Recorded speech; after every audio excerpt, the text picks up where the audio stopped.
11 मई से लगातार अनवरत डॉक्टर ओम शंकर जी लगातार प्रदर्शन कर रहे हैं। सीधे तौर पे मांग है कि इनको बेड मिले क्योंकि वो काशीवासी सहित पूरे देशवासियों की ज़रूरत है। डॉक्टर साहब, लगातार आप 11 तारीख से अनवरत प्रदर्शन कर रहे हैं। इसका कुछ अभी तक कोई परिणाम आया नहीं। कहाँ से ये सब गलतियाँ, कहाँ से ये खाई है जो कमी रह पा रही है, कहाँ से ये दिक्कतें बढ़ती जा रही हैं? देखिए, दिक्कत क्या है कि कई सारी चीज़ें होती है कि जो संज्ञान में नहीं भी होती है और कई चीज़ें संज्ञान में होती भी है तो उसकी गंभीरता को लोग नहीं लेते हैं। तो खैर, खामियां जहां से भी हुई हो, हम लोग उन खामियों को दूर करने के लिए प्रयत्न कर रहे हैं। और हम इस देश के हमने सब जब भी बात कही कि ये जो मेरा आंदोलन है किसी भी जाति, किसी भी धर्म, किसी भी व्यक्ति, किसी भी समुदाय के विरुद्ध नहीं है। हमारा उद्देश्य इस देश और इस राष्ट्र के नए निर्माण की है।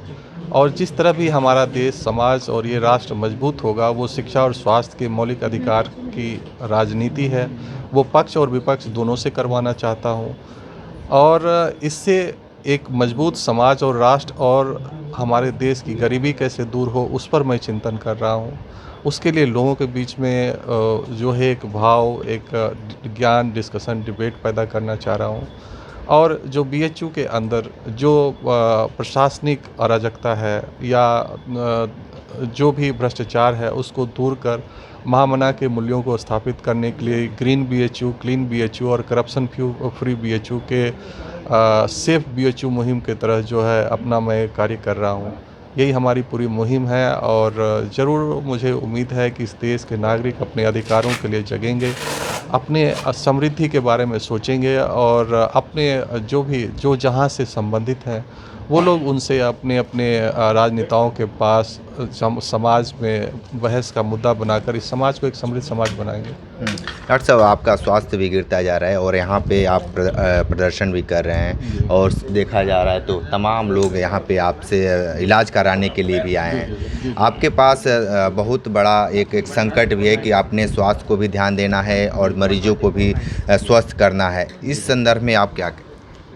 देखिए, क्या है कि मैं अपने स्वास्थ्य के प्रति अगर सिर्फ स्वार्थी हो जाऊंगा, तब तो वो बहुत ही मेरे लिए छोटी सोच होगी कि मैं ज़िंदा हूँ या ना हूँ। ऐसे तो इस देश के ज़्यादातर लोग अपने स्वास्थ्य और स्वार्थ में जी ही रहे हैं। मैं उससे थोड़ा ऊपर देखता हूँ।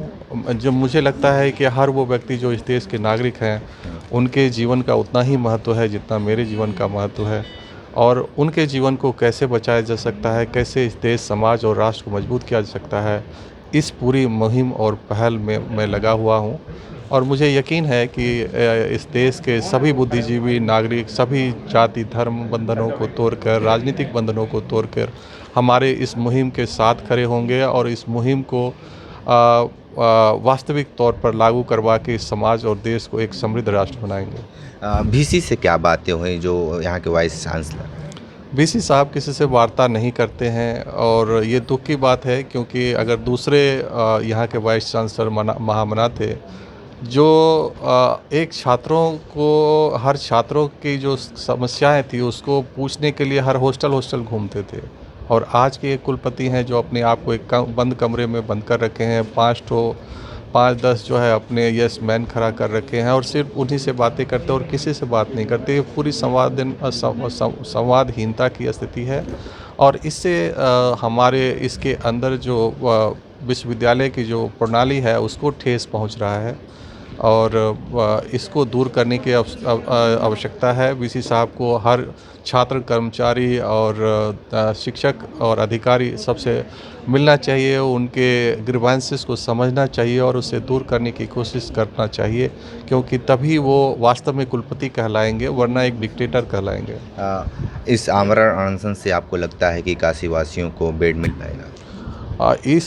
इस आमरण से काशीवासियों ने में एक मजबूत राष्ट्र खड़ा होगा। काशीवासियों को तो उसका अधिकार मिलेगा ही, बीएचयू तो मजबूत होगा ही, बीएचयू तो भ्रष्टाचार मुक्त होगा ही, लेकिन ये पूरा समाज और राष्ट्र मजबूत होगा, क्योंकि मैं स्वास्थ्य और शिक्षा के मौलिक अधिकार की लड़ाई और आंदोलन इस चुनाव में खड़ा करना चाहता हूँ। मैं हृदय रोगियों के स्वास्थ्य के अधिकार के लिए 50 डेडिकेटेड कार्डियक सेंटर के निर्माण की बात कर रहा हूँ, मैं काशी में एक एम्स की स्थापना की जंग की बात कर रहा हूँ। तो डेफिनेट तौर पर ये देश समृद्ध होगा, मजबूत होगा और ये आंदोलन एक नींव का पत्थर साबित होगा, एक मील का पत्थर साबित होगा।